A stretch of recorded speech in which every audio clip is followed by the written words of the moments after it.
तूने मेरे हाथ पर राखी बांधी थी ना, इसका मतलब पता है भाई हमेशा अपनी बहन की एक्सेप्ट करता है। मुझे तो आना था।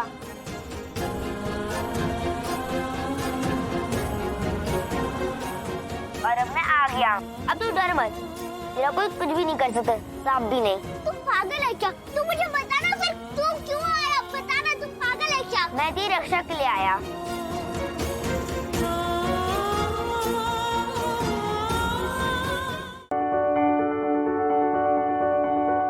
मनीषा बस, कुछ भी मत बोलो।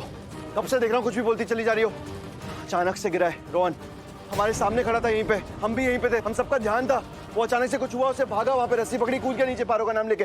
हमारी क्या गलती है? और अचानक से जाने का मतलब समझ में आता है? आता है ऋषि, बहुत अच्छे से आता है। अचानक का मतलब मुझे समझ में आ रही है, लेकिन क्या तुम्हें समझ में आता है क्या हुआ यहाँ अचानक से? तुम यहीं थे ना, डैड हो ना रोहन के, तो कैसे होने दिया तुमने ये सब?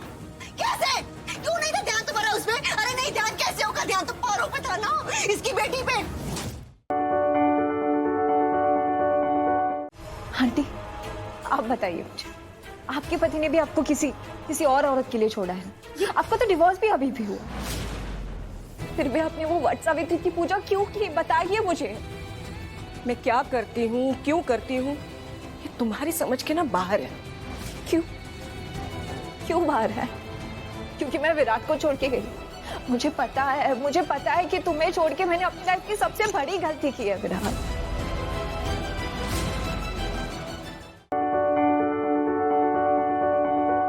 अगर ये लड़की हम दोनों के बीच में नहीं आए तो ना मैं इसके पीछे पड़ूंगी ना इसके फैमिली पे अटैक करूंगी। बकवास मत करो प्रियंका, मुझे कोई फर्क नहीं पड़ता तुम्हारे ये झूठे आंसू से, इनका कोई मतलब नहीं है। मैं अच्छे से जानता हूँ this is all an act.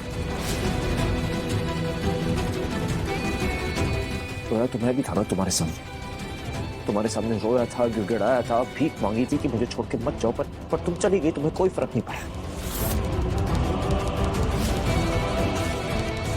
चली गई मुझे छोड़ के।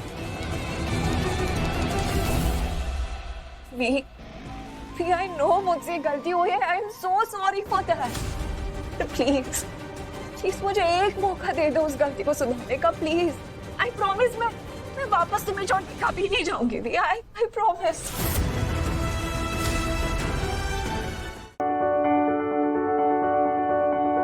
अरे तुम भूल गए क्या? याद है मैंने कहा था ऐसे मत देखा करो मुझे। क्यों?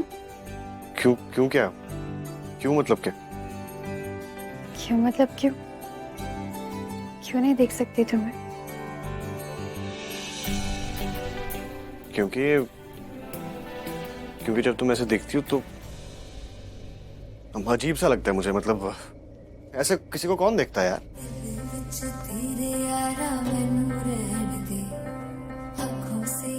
सो जाओ, बहुत लेट हो गया। लाइट बंद कर देना प्लीज। तुम्हें अजीब लगता है, पर मुझे तो लगा तुम मेरी फीलिंग समझ रहे हो, पर नहीं, तुम नहीं समझ रहे। मैं अपने आप को इस परिवार की नजरों में ऊंचा उठाना चाहती हूँ। मैं चाहती हूँ कि सब मेरी इज्जत करे, मुझे अहमियत दे, मुझे सर पे बिठा के रखे। क्यों बोल रही है ये सब मौन? सब तुझे इस घर में पसंद करते हैं, डोंट यू नो दैट? आपने ध्यान से सुना नहीं, दी पसंद नहीं, इज्जत। आरवी की जान बचाने के बाद पूर्वी को जो इज्जत मिल रही है ना इस घर में, मैं चाहती हूँ वो इज्जत इस घर में मुझे मिले।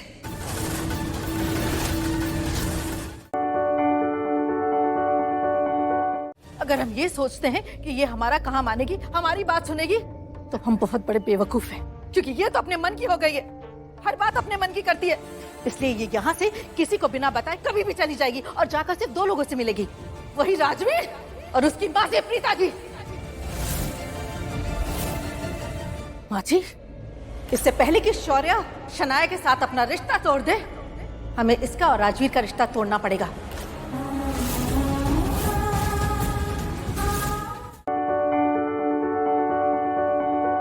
अपने प्यार की खातिर, अपनी खुशी के खातिर एक बाप और बेटे के बीच फूट नहीं डाल सकती।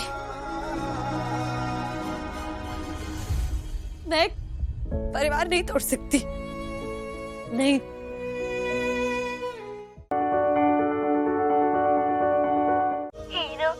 आपने जैसे कहा था मैंने वैसे पैकिंग कर दी। बस मैं आपके साथ नहीं आऊंगा, आप बस मेरी जान को ले जाना, ओके? साहब आप ऐसे क्यों बोल रहे हो? क्यों नहीं आओगे आप? क्योंकि मैं गंदा खून हूँ और मेरी वजह से जान का रिश्ता कभी नहीं हो पाएगा। वो हमेशा हमेशा सैड रहेंगी। मेरी गंदे खून की वजह से जान को कभी पनिशमेंट नहीं मिलनी चाहिए, इसलिए आप उनको लेके जाना और उनको खुश रखना। दो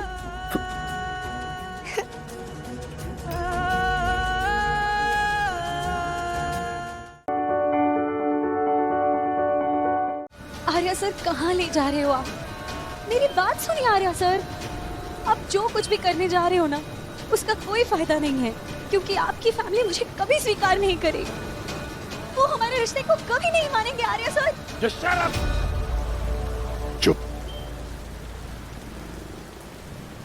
मैं भगवती माँ को साक्षी रखकर ये कहता हूँ, जिस किसी को भी हमारे रिश्ते से, हमारे बंधन से कोई भी एतराज है ना, चाहे वो मेरे पा हो, ताई जी, या कोई भी, उन्हें जवाब मिलेगा। उन्हें आर्यमन बुंदेला का जवाब मिलेगा।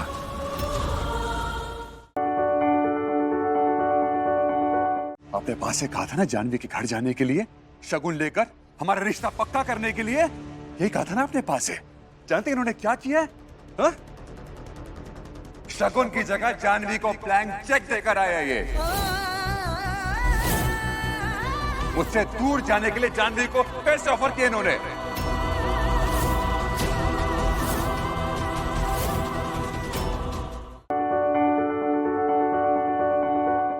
जिस बात से मेरे नाम का दबदबा बढ़ेगा, उसका जिक्र कैसे नहीं होगा।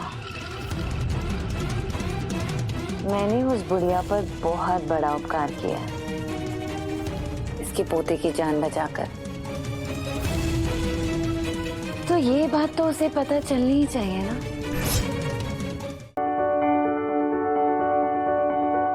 हमारी निजी प्रॉब्लम्स और दादी की मौत के साथ कोई लेना देना नहीं है, तो प्लीज चुप हो जाइए। लेना देना है इसलिए आज ये अरेस्ट हो रहे हैं। राधिका, आज मैं चुप नहीं होऊंगा। मैं हमेशा तुम्हारी बात मानता हूँ, मैं आगे भी मानूंगा, लेकिन आज नहीं मानूंगा। आज मैटर दादी का है। इन दोनों का हाथ है दादी की मौत में।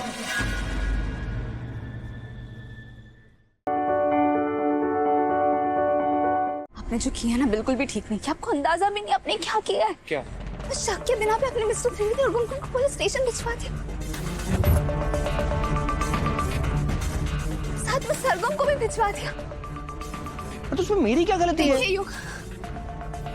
मैं गुनगुन को अच्छी तरह जानती हूँ। वो ऐसी लड़की नहीं है जो दूसरों का बुरा चाहेगी।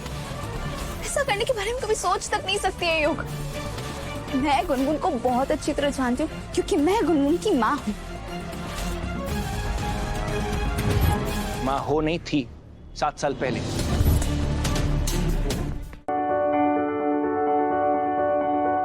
अब की बार गई ना मोहन और उसके परिवार के लिए, तो फिर देख लेंगे।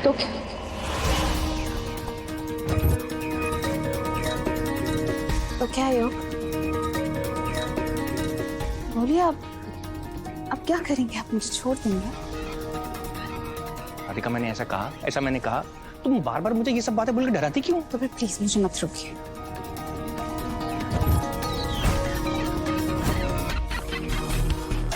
मम्मी जी, आप प्लीज मनन का ख्याल रखिए।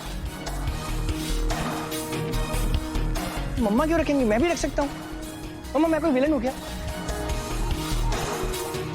जब देखो मम्मा मनन का ख्याल करो, मम्मा क्यों करेंगी? मैं करूंगा मनन का ख्याल। तुम्हें अच्छी तरीके से जान चुका हूं मैं, तुम्हें भी और तुम्हारी फितरत को। तुम्हारे मंसूबे अच्छी तरीके से समझता हूं मैं। मेरे और मेरे बीवी के बीच में दरार डालने की कोशिश मत करना मन्नत, वरना मुझसे बुरा कोई नहीं होगा।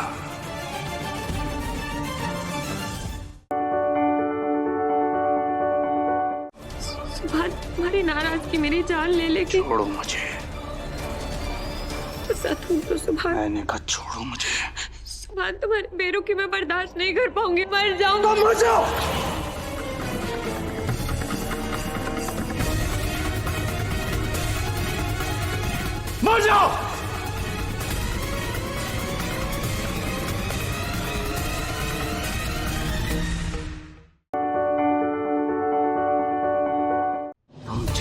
बेहया और बेवफा लड़की मैंने आज तक नहीं देखी। जो तुमने किया है ना, उसके बाद तो तुम्हें डूब के मर जाना चाहिए। और तुम्हें क्या लगा, हाँ? फरहान ने तुम्हारे साथ गलत किया तो तुम वापस आ जाओगी, तुम्हें सुभान मिल जाएगा। ऐसा नहीं होता मन्ना। अगर थोड़ी बहुत शर्म बाकी है ना, तो डूब के मर जाओ। और एक बात और, अब मेरा निकाह इबादत के साथ हो चुका है। इबादत का मुझ पे पूरा हक है और तुम्हारा कोई हक नहीं। अगर तुमने मेरे और इबादत के बीच में आने की कोशिश भी की ना, तो मुझसे बुरा कोई नहीं होगा।